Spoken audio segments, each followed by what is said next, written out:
विद्यालय भवन निर्माण नहीं होने से बच्चे और शिक्षक परेशान। टीन शेड के नीचे पठन पाठन को बच्चे मजबूर। विद्यालय के भवन निर्माण की ग्रामीण कर रहे हैं मांग। बिहार सरकार शिक्षा में सुधार के लाख दावे करती है, लेकिन जमीनी हकीकत कुछ और ही है। कई विद्यालयों में बुनियादी सुविधाओं का अभी भी अभाव साफ दिखाई देता है। मालूम हो कि फॉरबिसगंज के प्राथमिक विद्यालय ढलाई दास टोला में टीन के छोटे से शेड में महादलित समुदाय के 179 बच्चे पढ़ाई करने को मजबूर हैं। भीषण ठंड में नौनिहाल जमीन पर पठन पाठन करते हैं। विद्यालय को अपनी जमीन तो है, लेकिन न तो विद्यालय जाने के लिए रास्ता है और न ही भवन है, जिसके कारण बच्चों को पढ़ाई करने में काफी परेशानी होती है। टीन के एक छोटे से शेड में कक्षा 1 से लेकर 5 तक की पढ़ाई होती है, वो भी सिर्फ एक बोर्ड के भरोसे। बरसात के दिनों में बच्चों को इस टीन शेड में खड़े रहकर समय बिताना पड़ता है। चारों तरफ से शेड खुला रहने के कारण ठंड के दिनों में बच्चों की पढ़ाई बाधित हो जाती है। शिक्षकों ने कहा कि विद्यालय में कुल 5 शिक्षक कार्यरत हैं, जिनके कंधों पर कुल 179 बच्चों की जिम्मेदारी है। विद्यालय तक आने जाने का रास्ता भी नहीं है, न ही विद्यालय में शौचालय की व्यवस्था है, जिसके कारण यहाँ पढ़ने वाले बच्चों को खुले में शौच के लिए जाना पड़ता है। यही नहीं, स्कूल के अंदर कुत्ते प्रवेश कर जाते हैं, बच्चों के बीच में बैठ जाते हैं, जिससे उन्हें काफी शर्मिंदगी महसूस होती है।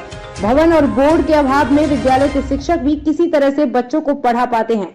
विद्यालय के शिक्षकों ने कई बार जनप्रतिनिधियों से लेकर शिक्षा विभाग के अधिकारियों तक से विद्यालय की दुर्दशा को लेकर गुहार लगाई है, लेकिन कोई भी सुनवाई नहीं हो रही है। शिक्षकों और अभिभावकों ने सरकार और प्रशासन से विद्यालय में भवन निर्माण करवाए जाने की मांग की है। गर्मी के महीने हम लोग भीगते हैं और घर से किताब पाती लेके यहाँ आते हैं पढ़ने।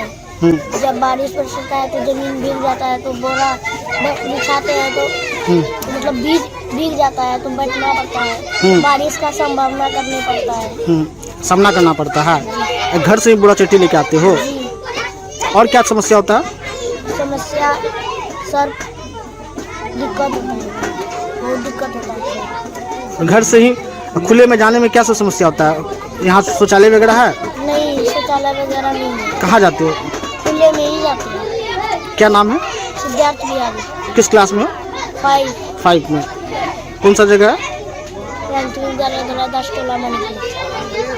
यहाँ नीचे जमीन पे बैठ के पढ़ाई करती हो, क्या दिक्कत होता है? जी। दिक्कत होता है, क्या सब दिक्कत होता है? ठंड में हवा आता है और बारिश होता है, मतलब दिक्कत होने लगता है। अच्छा, शौचालय कहाँ जाती हो? खुले में ही जाती हो, स्कूल में नहीं है? जोर से बोलो। क्या नाम है? किस क्लास में हो? पढ़ाई लिखाई कर रहे हैं, क्या कहेंगे? हाँ सर, हम यहाँ का प्रभारी हैं। मान लीजिए भवनहीन स्कूल है, तो क्या बच्चे को तो खुले में ही बैठ के पढ़ाना पड़ता है। कभी कभी तो हम लोग क्लास बाहर में भी लेते हैं, पढ़ती पर बैठा के। ठंड का मौसम है, इसीलिए उधर भी बैठा के क्लास में। ये स्कूल कब से चल रहा है? 2013 से चल रहा है। 2013 से ऐसे ही चल रहा है? नहीं सर, पहले उधर चलता था, किसी के दरवाजे पे। यहाँ लगभग 15-16 से चल रहा है। 15-16 साल से चल रहा है? 15-16 ईस्वी से चल रहा है। तो उसके बाद जो है फिर अब तक जो भवन इसका नहीं निर्माण हो पाया? नहीं, ग्रांट नहीं हुआ। बच्चे अभी आपके 1 से लेकर 5 क्लास तक है, बच्चे जो शौचालय के लिए बाहर ही जाते हैं, तो कभी इसके प्रति? नहीं सर, बच्चियों के लिए हमने टीना का कच्ची टॉयलेट बनाया हुआ है, सब वहाँ जाती है और लड़के इधर उधर चले जाते हैं। तो इसके विषय में कभी अधिकारी को जानकारी दिए कि नहीं? सारा जानकारी है सर, जब भवनहीन ही स्कूल है तो फिर क्या कहा जाए सर। क्या नाम हुआ आपका? आशुतोष कुमार सर। और देखिए, हम भी तो यहाँ पर जो है 2017 में आए हैं। पहले हम प्राथमिक विद्यालय रहीकपुर में थे, तो यहाँ पर बच्चों की संख्या अधिक होने के कारण हमको जो है सामंजित यहाँ पर किया गया। तो बच्चे की उपस्थिति तो यहाँ पर अच्छी खासी है, लेकिन यही दिक्कत है कि यहाँ पर मतलब कि अभी तक जो है जमीन का रजिस्ट्री नहीं हो सका है। उसके चलते जो है यहाँ पर मतलब कि भवन का आवंटन नहीं होता है। और दूसरी बात है कि जब बुनियादी सुविधा विद्यालय में नहीं रहेगा तो स्वाभाविक सी बात है कि सभी को दिक्कत परेशानी होगी। अब बारिश के दिन में हमारे टीचर लोग या हमारे मतलब कि बच्चे लोग वो भी जो है दिक्कत परेशानी झेलते हैं, बारिश को झेलते हैं, आंधी तूफान को झेलते हैं और जो है डर सा लगा रहता है। कि कहीं तड़का न गिर जाए, कहीं किसी मतलब कि अनहोनी ना हो जाए। और ठंड के दिन में जो है पूर्वा हवा, पछिया हवा, ठंडा हवा का भी सामना करना पड़ता है। तो इससे मतलब कि कुछ बच्चों की उपस्थिति पर भी फर्क पड़ता है। तो हम लोग कन्विंस करते हैं मतलब कि बच्चों के घर पे जाके गार्जियन लोगों से कि बच्चा सबको आप भेजिए विद्यालय नियमित रूप से। और काम जो है प्रोसेस में है, आगे बढ़ रहा है।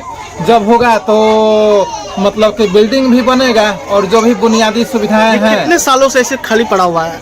ये तो सर हम 2017 से आए हुए हैं, तो उस समय से जो है मतलब कि खाली ऐसा ही हम देख रहे हैं। जी सर। लेकिन सरकार के द्वारा तो दरी चट्टी वगैरह तो दिया जाता है बच्चों को बैठने के लिए भी, तो वो भी नहीं सर। वो तो मिलता है और यहाँ पे अवेलेबल भी है, लेकिन रख रखाव के चलते अब कहीं मतलब कि रखा हुआ तो पानी टिपक गया।